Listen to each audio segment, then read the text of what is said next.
My name is Ariana Bullinger. I am originally from Utica, New York. I was born Catholic.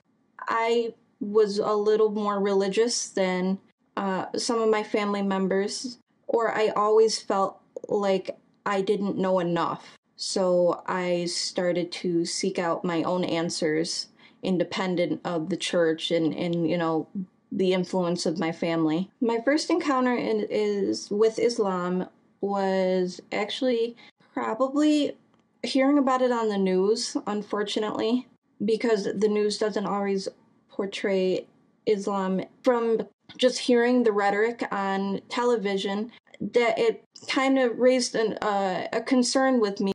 It led me to do a little bit more research of my own. I went into college, and so one of my good friends, she was born Muslim, and we would talk about certain things, and I always kept an open mind to what she said, and I feel like I was guided to it, just based on my observations, my 25 years of living.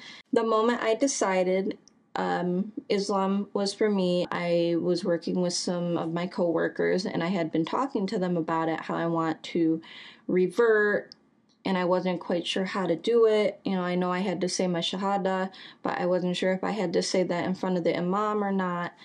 And I went to one Friday prayer, and my friend actually called. So the next Jummah, she told the imam that my friend wants to convert, and I went and I reverted. The feeling was, it was very emotional when I was in the process of saying my shahada, and it was the best feeling ever. I started wearing hijab shortly after, and I knew that it was right for me.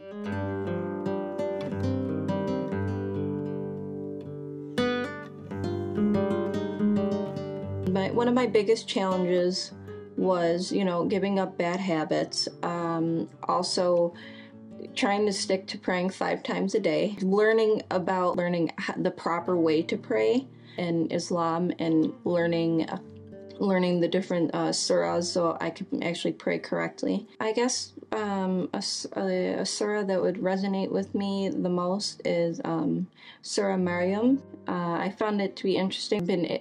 I've always loved the way Islam, it doesn't dismiss the previous religions that came before it. So when I saw that, I was like, wow, that's interesting. I had known that Isa was a prophet, but I didn't know that she had a whole surah in the Quran. And so when I saw that, I was like, oh wow. I tried to read and look up, but I find that these two are the ones to stick with me the most. My mom is she's accepting. She does have questions once in a while. She misses that I show my hair. I hope my meeting with Allah I hope that He is pleased with me. I hope that He can forgive me for any way I have hurt His other creation. I think it'll be very peaceful.